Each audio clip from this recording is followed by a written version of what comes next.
আমন্ত্রণ নিউজ 24 সংবাদের সাথে আছি আমি সারা মেহজাবিন। দেখছিলেন সংবাদ শিরোনাম। শেখ মুজিবুর রহমান ও জাতীয় চার নেতার মুক্তিযোদ্ধার স্বীকৃতি বাতিলের খবরটি সঠিক নয়, এমন মন্তব্য করেছেন মুক্তিযুদ্ধ বিষয়ক উপদেষ্টা ফারুকী আজম। জানান, সব নেতার পরিচয় মুক্তিযুদ্ধের সহযোগী হিসেবে নির্ধারণ করার বিষয়টিও ভুল। বুধবার সচিবালয়ে তিনি আরও বলেন, অধ্যাদেশে মুজিবনগর সরকারকে মুক্তিযোদ্ধার স্বীকৃতি দেওয়া হয়েছে। বঙ্গবন্ধু সহ অন্যান্য নেতাদের ছাড়া মুজিবনগর সরকার গঠিতই হতো না বলে উল্লেখ করেন উপদেষ্টা।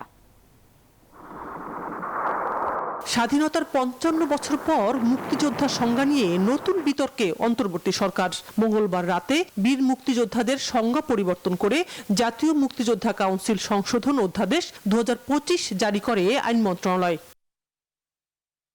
অধ্যাদেশের পরপরই বিভিন্ন গণমাধ্যমে সংবাদ প্রকাশিত হয়। সেখানে বলা হয়, মুক্তিযুদ্ধে নেতৃত্ব দানকারী বঙ্গবন্ধু শেখ মুজিবুর রহমান, সৈয়দ নজরুল ইসলাম, তাজউদ্দিন আহমদ, এম মনসুর আলী, এইচ.এম. কামারুজ্জামান সহ ১৯৭০ সালের নির্বাচনে বিজয়ী ৪ শতাধিক রাজনীতিবিদের মুক্তিযোদ্ধার স্বীকৃতি বাতিল করা হয়েছে। এ নিয়ে সামাজিক যোগাযোগ মাধ্যম থেকে গণমাধ্যমে বইছে সমালোচনার ঝড়। বিষয়টি নিয়ে বুধবার সচিবালয়ে সাংবাদিকদের মুখোমুখি হন মুক্তিযুদ্ধ বিষয়ক উপদেষ্টা ফারুকী আজম। উপদেষ্টা জানান, অধ্যাদেশে মুজিবনগর সরকারকে মুক্তিযোদ্ধার স্বীকৃতি দেওয়া হয়েছে, আর বঙ্গবন্ধু সহ অন্যান্য নেতারা না থাকলে এই সরকারই গঠিত হতো না। মুজিবনগর সরকারের অন্যদের মুক্তিযোদ্ধার মর্যাদা বাতিলের বিষয় যা বলা হচ্ছে সেটিও সঠিক নয়। মুজিবনগর সরকার তো পুরো যুদ্ধটা পরিচালনা করেছে। মুক্তিযোদ্ধাদের জন্য রেশন কোথা থেকে আসবে, অস্ত্র কোথা থেকে আসবে, এগুলি সব এই সরকার করছে না। তো ফলে এইটা তো ঐতিহাসিক সত্য যে এই সরকার পুরো যুদ্ধটা পরিচালনা করেছে। তো এটা কেমন করে ইতিহাস পরিবর্তন করা যায়? এটা একটা মিসলিডিং হয়েছে। তাহলে মুজিবনগর সরকারের মধ্যে কে ছিলেন? শেখ মুজিবুর রহমান ছিলেন, সৈয়দ নজরুল ইসলাম সাহেব ছিলেন, তাজউদ্দিন সাহেব ছিলেন, মনসুর আলী সাহেব ছিলেন, কামরুজ্জামান সাহেব ছিলেন, খন্দকার মুস্তাক সাহেব ছিলেন। এরা সবাই মুক্তিযোদ্ধা। মুক্তিযুদ্ধ বিষয়ক উপদেষ্টা জানান, ১৯৭২ সালে মুক্তিযোদ্ধার যে সংজ্ঞা ছিল সেটাই এখানে বাস্তবায়ন করেছেন। ২০১৮ ও ২০২২ সালে এটা পরিবর্তন করা হয়। এটা শুধু আমরা নতুন করে প্রবর্তন করি নাই, এটা 72-তে ছিল, 72-এ ছিল। এই সেম এই যে সংজ্ঞাটা আমরা এখন দিলাম এইটা সেম ছিল, এটা পরিবর্তন করেছে 2018-তে এসে এই সংজ্ঞাটাকে চেঞ্জ করেছে। 2022-এ এসে চেঞ্জ করেছে, দুইবার চেঞ্জ হয়েছে। জাতীয় মুক্তিযোদ্ধা কাউন্সিল সংশোধন অধ্যাদেশে সহযোগী মুক্তিযোদ্ধা হিসাবে যাদের বলা হয়েছে, সম্মান মর্যাদায় তারা মুক্তিযোদ্ধাদের সমানই থাকবেন। সশস্ত্র মুক্তিযোদ্ধাদের অনুরোধে শুধুমাত্র নামের পরিবর্তন করা হয়েছে, জানালেন মুক্তিযুদ্ধ বিষয়ক উপদেষ্টা। ওরা এখানে আন্দোলন করছে। শানাজি আসপিন, নিউজ 24, ঢাকা। রাজনৈতিক দল ও সংশ্লিষ্ট মহলের কারোর সাথে আলোচনা না করেই বাজেট দিয়েছে সরকার। বিশাল সুদের সাথে অতিরিক্ত কর ও শুল্ক শিল্প খাতে নেতিবাচক প্রভাব ফেলবে। গুলশানে বাজেট নিয়ে বিএনপির আনুষ্ঠানিক প্রতিক্রিয়ায় কথা বলেন দলের স্থায়ী কমিটির সদস্য আমির খসরু মাহমুদ চৌধুরী। বলেন, কৃষি, শিক্ষা ও স্বাস্থ্য খাতে বাজেটে কম বরাদ্দ হতাশাজনক। অন্তর্বর্তী সরকারের দেয়া বাজেট নিয়ে আনুষ্ঠানিক প্রতিক্রিয়া জানাতে বুধবার গুলশান কার্যালয়ে সংবাদ সম্মেলন করে বিএনপি। এতে দলের স্থায়ী কমিটির সদস্য আমির খসরু মাহমুদ চৌধুরী বলেন, রাজনৈতিক দল ও সংশ্লিষ্ট মহলের সাথে আলোচনা না করেই বাজেট দিয়েছে সরকার। ইতিমধ্যে ২৭ লক্ষ মানুষ হতদরিদ্রের পর্যায়ে চলে গেছে অলরেডি, এবং এইটা তো এই ধারা চলতে থাকলে আরো মানুষ দরিদ্রের সীমার নিচে চলে যাবে। আপনাকে তো জনগণের দৈনন্দিন জীবনযাপনের বিষয়টা মাথায় রাখতে হবে। প্রথমে দেশে আপনি যাই করেন, বাংলাদেশের সাধারণ মানুষের জীবনযাত্রার মান হচ্ছে যে কোনো বাজেটের প্রধান লক্ষ্য হতো। তার জীবনযাত্রার মান যাতে এফেক্ট, সেটা আপনার কর পলিসির মাধ্যমে হোক, সেটা সরকারি যে কোনো নীতি, মানে সোশ্যাল সেফটি নেটের কথা বলেন, প্রথম লক্ষ্য হওয়া উচিত। সেগুলো উপেক্ষিত হচ্ছে। আমাদের দুঃখটা সেখানে। বাজেটে কৃষি, শিক্ষা ও স্বাস্থ্য খাতে বরাদ্দ কম দেয়া হতাশাজনক বলে মনে করে বিএনপি। কালো টাকা সাদা করার সুযোগ দেওয়ার সমালোচনা করে দলটি। বলেন, বিশাল সুদের সাথে অতিরিক্ত কর ও শুল্ক শিল্প খাতে নেতিবাচক প্রভাব পড়বে। বিশাল সুদের হারের সাথে অতিরিক্ত কর ও শুল্ক শিল্পে বড় চাপ সৃষ্টি করবে। বিশেষ করে উৎপাদনশীল খাতগুলো ক্ষতিগ্রস্ত হবে। অনেক প্রতিষ্ঠান বন্ধ হয়ে যেতে পারে, কর্মসংস্থানও কমতে পারে। মধ্যম ও নিম্ন মধ্যবিত্ত শ্রেণীর উপর আর্থিক চাপ বাড়লে অর্থনৈতিক অস্থিরতা বাড়তে পারে। বাজেট নিয়ে প্রতিক্রিয়া জানানোর পাশাপাশি ক্ষমতায় গেলে অর্থনীতি পুনর্গঠন ও দেশের মানুষের জীবনমান উন্নয়নে রূপরেখা তুলে ধরে বিএনপি। আমির খসরু জানান, বিএনপি ক্ষমতায় গেলে প্রথম 180 দিনের মধ্যে 50 লাখ দরিদ্র পরিবারের জন্য ফ্যামিলি কার্ড চালু করা হবে। 18 মাসের মধ্যে করা হবে 1 কোটি মানুষের কর্মসংস্থান। আগামী 22শে জুন ক্যাবিনেটে বাজেট পাস হবে বলে জানিয়েছেন অর্থ উপদেষ্টা ডক্টর সালেউদ্দিন আহমেদ। দুপুরে সচিবালয়ে সরকারি ক্রয় সংক্রান্ত উপদেষ্টা কমিটির সভা শেষে কথা জানান তিনি। বলেন, ঈদে 10 দিনের দীর্ঘ ছুটি থাকলেও অর্থনীতি স্থবির হবে না। ছুটির পরে বাজেটের বিষয়ে পর্যালোচনা করে সিদ্ধান্ত নেওয়া হবে। উপদেষ্টা জানান, ক্রয় সংক্রান্ত সভায় পুলিশের জন্য গাড়ি, টিএসপি ও এমওপি সার আমদানির বিষয়ে আলোচনা হয়েছে। পুলিশের জন্য আমরা অনেকগুলো গাড়ি কেনার জন্য অর্থ অনুমোদন করেছি, তাদের অনেকগুলো গাড়ি ড্যামেজ হয়েছে।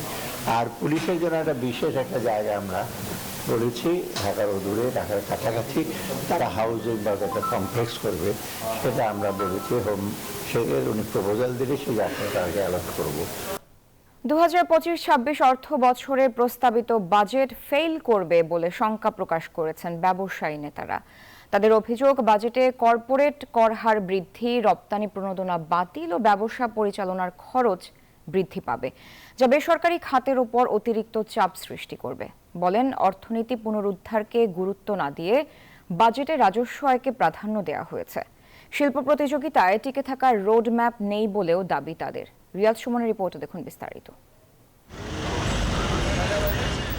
ব্যাংকের উচ্চ সুদহার, এলডিসি উত্তরণের চ্যালেঞ্জ, বৈশ্বিক ট্যারিফ মোকাবেলার চাপ আর জ্বালানি সংকট, সব মিলিয়ে কঠিন সময় পার করছেন শিল্প উদ্যোক্তারা। তাই শিল্পের সুরক্ষায় বাজেটে সুনির্দিষ্ট রোডম্যাপ থাকবে এমন প্রত্যাশা ছিল ব্যবসায়ীদের।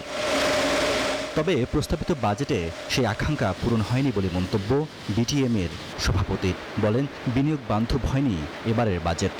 যারা শিল্পায়ন করেছে তাদের কিন্তু এখন অনেক অস্বস্তিকর একটা পরিবেশে আছে, তাদেরকে সাপোর্ট করা উচিত। তাদের উপরে টর্চার করা, তাদের গলা টিপে ধরার সময় না এখন। নতুন নতুন ইন্ডাস্ট্রি করেন, তারাই আপনাকে আরো ভ্যাট দিবে, আরো ট্যাক্স দিবে। আপনি এক গরুকে কতবার জবাই করবেন? যেটা আপনি ইনহেরিট করছেন, আপনি তার উপরেই তো চাপাচ্ছেন। আপনি নতুন কিছু তো করে দেখাতে পারলেন না। নতুন শিল্পায়নের কোন ফর্মুলাই আমি এই বাজেটে পাইলাম না। করদাতাদের উপর অতিরিক্ত করের বোঝা চাপার সম্ভাবনা নিয়ে উদ্বেগ প্রকাশ করেছেন এই ব্যবসায়ী নেতা। যে শিল্পগুলা আপনাকে ট্যাক্স ভ্যাট দেয়, আপনি তাদের উপরে আরো বেশি ট্যাক্স আরোপ করেছেন। শিল্পগুলো গ্যাস সংকটে, বিদ্যুৎ সংকটে আছে, এখন তো আপনি সাপোর্ট করবেন। আপনার আয়ের উৎস তো তারা, কিন্তু আপনি তাদেরকে উল্টোটা করলেন। তো এটা কি ট্যাক্সের জন্য, আপনি কি ট্যাক্সের পারপাসটা সার্ভ হবে? আপনার কি রেভিনিউ জেনারেট করতে পারবেন? আপনি কি যথেষ্ট ইনকাম করতে পারবেন সম্পূর্ণ বাজেটকে সম্পূর্ণ করবার জন্য? আমি মনে করি তা করা সম্ভব হবে না। এই বাজেট ফেল করবে। টোটাল এনার্জিতে অ্যালোকেশন হচ্ছে আপনার 2178 কোটি টাকা। এটা আমাদের জিডিপির 1%-এরও নিচে। কিন্তু আমাদের যারা কম্পিটিটিভ কান্ট্রি আছে, এরা দেখবেন যে তাদের অ্যালোকেশন আমাদের তুলনায় অনেক বেশি। ধরুন ইন্ডিয়া বা ভিয়েতনাম করে প্রায় 3%-এর মতো জিডিপি। ব্যাংক খাত থেকে ঋণ নেওয়ার খরচ 6 থেকে 7% নামিয়ে আনার দাবি জানিয়েছেন বিজিএম-এর এই নেতা। বলেন, যেভাবে ভ্যাট ও কর হার বাড়ানো হয়েছে, তাতে বাড়বে উৎপাদন খরচ। আমাদের এক্সপেকটেশন ছিল একটা ফিসকাল সাপোর্ট সরকারের কাছ থেকে। ফিসকাল সাপোর্টটা এইভাবে আমরা আশা করতে পারতাম যে অ্যাটলিস্ট ক্যাশ ইনসেন্টিভের বিষয়টা, আমরা এখন যেটা দেখতে পারি যে ক্যাশ ইনসেন্টিভ কিন্তু বরঞ্চ মানে পাওয়া তো দূরের কথা, কিন্তু এখন ডিক্রিজের দিকে যে যাচ্ছে, এই ধরনের যদি আমরা সাপোর্ট একটা পেতাম ফিসকাল, তাও আমাদের জন্য ভালো হতো। বাজেট বাস্তবায়ন ও বিনিয়োগ বাড়াতে অনিশ্চয়তা কাটিয়ে রাজনৈতিক স্থিতিশীলতার উপর জোর দেন উদ্যোক্তারা। রিয়াদ সুমন, নিউজ 24, ঢাকা। রাখাইনে মানবিক করিডোর হবে কিনা সেটা নির্ভর করবে বাংলাদেশ ও মিয়ানমারের সরকারের উপর। বাংলাদেশ মিয়ানমার সরকার সম্মত হলেই এটা বাস্তবায়ন সম্ভব। দুই দেশ সম্মতি দিলে জাতিসংঘ সহযোগিতা করবে বলে জানিয়েছেন বাংলাদেশে নিযুক্ত জাতিসংঘের আবাসিক প্রতিনিধি গোয়েন লুইস। বুধবার জাতীয় প্রেস ক্লাবে diplomatic correspondents association Bangladesh DCAB আয়োজিত ডিক্যাব টক অনুষ্ঠানে কথা বলেন তিনি। জানান, আগামী জাতীয় নির্বাচনে ইসিকে সাপোর্ট দিতে আগ্রহী জাতিসংঘ। তবে নির্বাচন কখন হবে সেটা বাংলাদেশ সরকার ও জনগণ ঠিক করবে। Formal legal issue, and it requires agreement between sovereign states. So it requires the government of Bangladesh and the Myanmar counterparts and potentially any other groups that are involved to agree formally. If there's an agreement the UN can support, we are obviously supporting the Election Commission on the technical side. But and I use that word very specifically because it's technical support based on a formal request from the government. ঈদের বাকি আর মাত্র 2 দিন, ফলে নারীর টানে বাড়ি ফেরা মানুষের চাপ বেড়েছে ট্রেন স্টেশন ও বাস টার্মিনালে। সকাল থেকে সময় মতো ট্রেন ছেড়ে গেলেও যাত্রীর চাপ বাড়ায় বিপাকে পড়েছে বাস মালিকরা। আর যথাসময় বাস না ছাড়ায় কাউন্টারগুলোতে সৃষ্টি হয় দীর্ঘ লাইন। তবে সব পথে নিরাপত্তা বাড়ানো, টিকিট কালোবাজারি রোধে নজরদারি বৃদ্ধি করায় সন্তুষ্টি জানান যাত্রীরা। হর্ন বাজিয়ে ট্রেন জানান দিচ্ছে ঈদে মানুষের স্বপ্ন বাড়ি পৌঁছে দিতে তার যাত্রা শুরু হবে এখনই। এই যাত্রায় যারা বড্ড দেরি করে ফেলেছেন তাদের এই ব্যস্ততা, দৌড়ে ট্রেন ধরার চেষ্টা। ভালো লাগছে, কিন্তু রেলের টিকিট বিশেষ করে কমলাপুর টু রাজশাহী এই টিকিট যা অনলাইনে দিছে, অনলাইনে ক্লিক করলে দেখা যায় যে 3 মিনিটের মধ্যে আর টিকিট নাই। টিকিট যে কাটছে টিকিট কাটতে খুব কষ্ট হয়েছে, অনলাইনে টিকিট ঢোকার সাথে সাথে খুব ইজিলি পাওয়া যায় না। ঈদের বাকি আর মাত্র 2 দিন, ফলে পরিবারের সঙ্গে ঈদের আনন্দ ভাগাভাগি করতে শেষ মুহূর্তে ঢাকা ছাড়ছে ঘরমুখো মানুষ। সকাল থেকেই চাপ বেড়েছে কমলাপুর রেল স্টেশনে। অবশ্যই অনুভূতিটা খুব ভালো লাগছে, পরিবারের সবার সঙ্গে একসাথে মিলে ঈদ করতে পারবো। ভালো লাগছে দাদু বাসায় ঈদ করতে। কারোর সাথে দেখা যাচ্ছে যে অনেকদিন কথাও হয় না, তাদের সাথে দেখা হচ্ছে, একটু হাসি বিনিময় হচ্ছে, আমরা কোলাকুলি করছি, এই মজাটার জন্য যাওয়া আসলে। একই চিত্র রাজধানীর বাস টার্মিনালগুলোতে। বেলা বাড়ার সাথে সাথে বাড়ি ফেরা মানুষের চাপ বাড়ায় দেখা দেয় বাস সংকট, ফলে কাঙ্ক্ষিত টিকিট পেতে দীর্ঘক্ষণ অপেক্ষা করতে হয় তাদের। না, ভোগান্তি বলতে আমি এসেছি প্রায় 2 ঘন্টা আগে, এসে জানতে পারলাম যে এখানে কোনো গাড়ি নাই। টিকিটের জন্য তো আমরা অনেকক্ষণ যাবত দাঁড়িয়ে আছি। এখন হচ্ছে আমাদের টার্মিনালে কোনো গাড়ি নাই, গাড়ি আসলে পরে আমরা টিকিট দিব। তবে টিকিট কালোবাজারি ও হয়রানি রোধে প্রত্যেক জায়গায় নিরাপত্তা বাড়িয়েছে আইন শৃঙ্খলা রক্ষাকারী বাহিনী। এতে সন্তুষ্টি জানায় যাত্রীরা। আহাদ চৌধুরী, নিউজ 24, ঢাকা। ফরিদপুরের ভাঙায় সড়কে ঝরল 5 জনের প্রাণ, আহত আরও 4 জন। বুধবার সকালে উপজেলার চুমুরদি বাবনাতলা এলাকায় একটি মাহিন্দ্রায় ধাক্কা দেয় একটি বাস। তাতেই ঘটে হতাহতের ঘটনা। দুর্ঘটনার পর বাস নিয়ে পালিয়ে যান চালক। খায়রুজ্জামান সোহাগের তথ্য চিত্রে ডেস্ক রিপোর্ট। ফরিদপুরের ভাঙায় বাস ও মাহিন্দ্রার সংঘর্ষে বাবা ছেলে সহ 5 জন নিহত হয়েছেন। বুধবার সকালে ঢাকা খুলনা মহাসড়কের ভাঙা উপজেলার চুমুরদি বাবলাতলা এলাকায় এ দুর্ঘটনা ঘটে। মাহিন্দ্রটি ভাঙা থেকে মাদারীপুরের দিকে যাচ্ছিল। বিপরীত দিক থেকে আসা মিজান পরিবহনের একটি বাসের সঙ্গে সংঘর্ষ হয়। এতে মাহিন্দ্রাটি উল্টে ঘটনাস্থলেই 4 জন নিহত হন এবং আহত হন আরও 5 জন।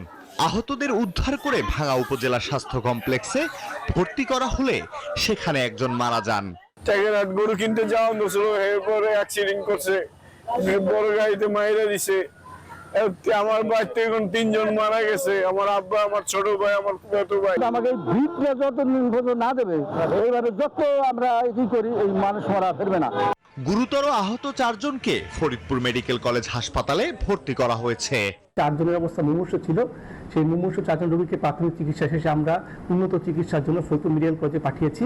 দুর্ঘটনার পরেই ঘটনাস্থলে পৌঁছে আহতদের উদ্ধার করে ভাঙা ফায়ার সার্ভিস। পুলিশ জানায় দুর্ঘটনার পর বাসটি নিয়ে দ্রুত সটকে পড়েন চালক। বাসটি শনাক্তের চেষ্টা চলছে। আমরা তাদের বিরুদ্ধে আইনগত ব্যবস্থা নিচ্ছি। আমরা আমাদের প্রত্যাশিত মাত্রা আমরা চাইতে মহাসড়কে চলবে না, সেখানে তারপরও লোকজন সেটা ব্যবহার করতে চলতেছে। এটা যখন আমরা জিরো পর্যায়ে নিয়ে আসতে পারবো, সেই জিরো পর্যায়ে নিয়ে আসতে হলে সকলের সহযোগিতা লাগবে। স্থানীয়দের অভিযোগ, মহাসড়কে 3 হুইলার চলাচল নিষিদ্ধ থাকলেও তা নিয়মিতই উপেক্ষিত হচ্ছে। প্রশাসনের নজরদারির অভাবে এ ধরনের দুর্ঘটনা বাড়ছে বলছেন তারা। Alhadi Khan, desk report, news 24। Foreign service একাডেমিতে এই মুহূর্তে কথা বলছেন প্রেস সচিব শফিকুল আলম। আমরা সরাসরি যুক্ত হচ্ছি তার বক্তব্যে।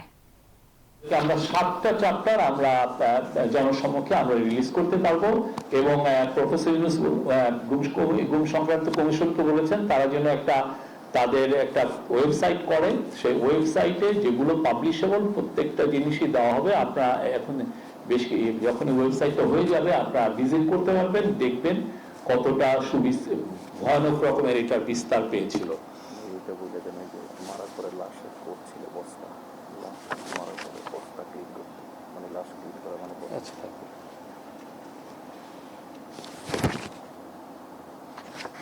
আরেকটা স্যাড বিষয় হচ্ছে যে লোকগুলো করছে আমার আশেপাশেরই লোক,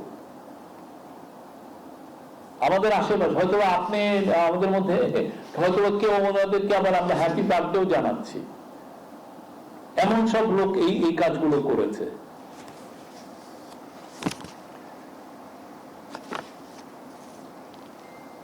আর এই কাজগুলো অব্যাহত থাকবে।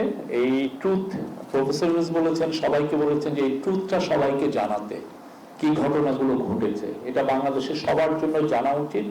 এবং গুম সংক্রান্ত কমিশন এই বিষয়ে আরো সবার এই যতগুলো রিপোর্ট আছে সেগুলো দিবেন সামনে, ওরা আরো একটা ফাইনাল রিপোর্ট হবে সেটা দিবেন, সেটা টাইমটা পরে জানানো হবে। শুধু বাংলাদেশের না, গ্লোবাল ইস্যু। আর স্যার বলেছেন এটা বাংলাদেশের বিষয় না, এটা গ্লোবাল ইস্যু, বিকজ গ্লোবাল অনেকেই এটা হিউম্যান রাইটস গ্রুপগুলো জানতে চায়, পৃথিবীর মানুষ জানতে চায় যে শেখ হাসিনার আমলে আসলে কি হয়েছিল, এটা তো সবাই জানতে চায়। অনেকে তো এই গল্পগুলো অনেকটাই জানেন, কিন্তু আরো বিস্তৃতভাবে জানার জন্য এটা একটা পৃথিবীর সবাইকে জানানো উচিত। আজকে British high commissioner Sarah Cook এসেছিলেন প্রফেসর ইউনূসের সাথে দেখা করতে, আর পুরো তাদের সাথে মিটিংটা ছিল হলো প্রফেসর ইউনূস আপনি জানেন 9 থেকে 13 তারিখ ইউকে ভিজিটে যাচ্ছেন, সেখানে the king Charles the third harmony award উনি পাবেন, এটা খুবই প্রেস্টিজিয়াস একটা অ্যাওয়ার্ড, সেখানে উনি পাবেন। এবং আজকে পদ্মা নদীতে পানি বৃদ্ধির কারণে পাটুরিয়া দৌলতদিয়া নৌরুটের দৌলতদিয়া প্রান্তে 7 নম্বর ফেরিঘাট বন্ধ রয়েছে। এ বিষয়ে বিস্তারিত জানাতে রাজবাড়ী থেকে যুক্ত হচ্ছেন সহকর্মী মিঠুন গোস্বামী। মিঠুন, ফেরিঘাট বন্ধ থাকায় কি কি সমস্যার সৃষ্টি হয়েছে সেখানে জানাবেন ফেরিঘাটের অবস্থা এখন? ধন্যবাদ স্যার। আপনি জানেন যে আর 3 দিন পরেই কিন্তু মুসলিম ধর্মাবলম্বীদের সবচেয়ে বড় যে ধর্মীয় উৎসব ঈদুল আজহা অর্থাৎ কোরবানি ঈদ যাকে বলা হয়, কোরবানির পশুবাহী ট্রাকগুলো কিন্তু দক্ষিণ পশ্চিমাঞ্চলের 21 জেলার যেসব ট্রাক সেগুলো কিন্তু রাজধানীতে এই রুট ব্যবহার করেই যায়। এছাড়াও কিন্তু ঈদ উপলক্ষে কিন্তু ঢাকা রাজধানী ছেড়ে যারা নারীর টানে বাড়ি ফিরবে তারাও কিন্তু এই রুট ব্যবহার করে থাকে, যার কারণে এই রুট গুরুত্বপূর্ণ। এই রুটের 7 নম্বর ফেরিঘাট কিন্তু ইতিমধ্যে বন্ধ হয়ে রয়েছে। গত সকাল থেকে আসলে পানি বৃদ্ধির পদ্মায় পানি বৃদ্ধির কারণে বন্ধ রয়েছে, সেটি এখনো সচল হয়নি, আর সচল হতে আরো 1 ঘন্টা সময় লাগবে, এতটুকু কিন্তু আমাদেরকে বিআইডব্লিউটিসির পক্ষ থেকে জানিয়েছে। এতটুকুই ছিল আমার কাছে রাজবাড়ী ফেরিঘাট থেকে সর্বশেষ তথ্য। ফিরছি স্টুডিওতে। এবার সাভলন কোরবানির হাট আপডেট।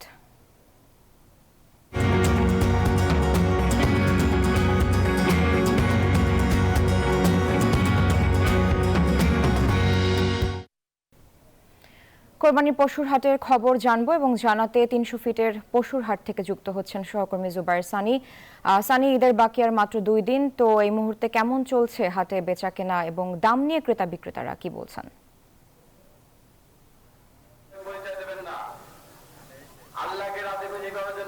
আস্তে আস্তে জমে উঠতে শুরু করেছে কোরবানির পশুর হাট। প্রচুর গরু ছাগল রয়েছে হাটে, ক্রেতারাও আসা শুরু করেছেন এবং যেটি ধারণা করা হচ্ছে যে আজকে যেহেতু অফিস শেষ কর্মদিবস, তার পরবর্তীতে কিন্তু হাটে ক্রেতাদের সংখ্যা বাড়বে। দাম নিয়ে মিশ্র প্রতিক্রিয়া রয়েছে। বিক্রেতারা যেটি বলছেন যে তারা দাম কম পাচ্ছেন, অপরদিকে ক্রেতারা যেটি বলছেন যে বিক্রেতারা অনেক বেশি দাম হাঁকাচ্ছেন। এখন যে বিষয়টি রয়েছে সবাই আসলে অপেক্ষা করছেন, কারণ যারা ব্যাপারে রয়েছে তারা ঈদের আগের দিন পর্যন্ত অপেক্ষা করবেন। সেক্ষেত্রে কিন্তু দাম নিয়ে আসলে বলা যায় যে বেশি বা কম এটা এখনই নিশ্চিতভাবে বলা যাচ্ছে না, কারণ তারা একটু বেশি দামই চাচ্ছেন, কারণ এখনো 2 দিন বাকি রয়েছে।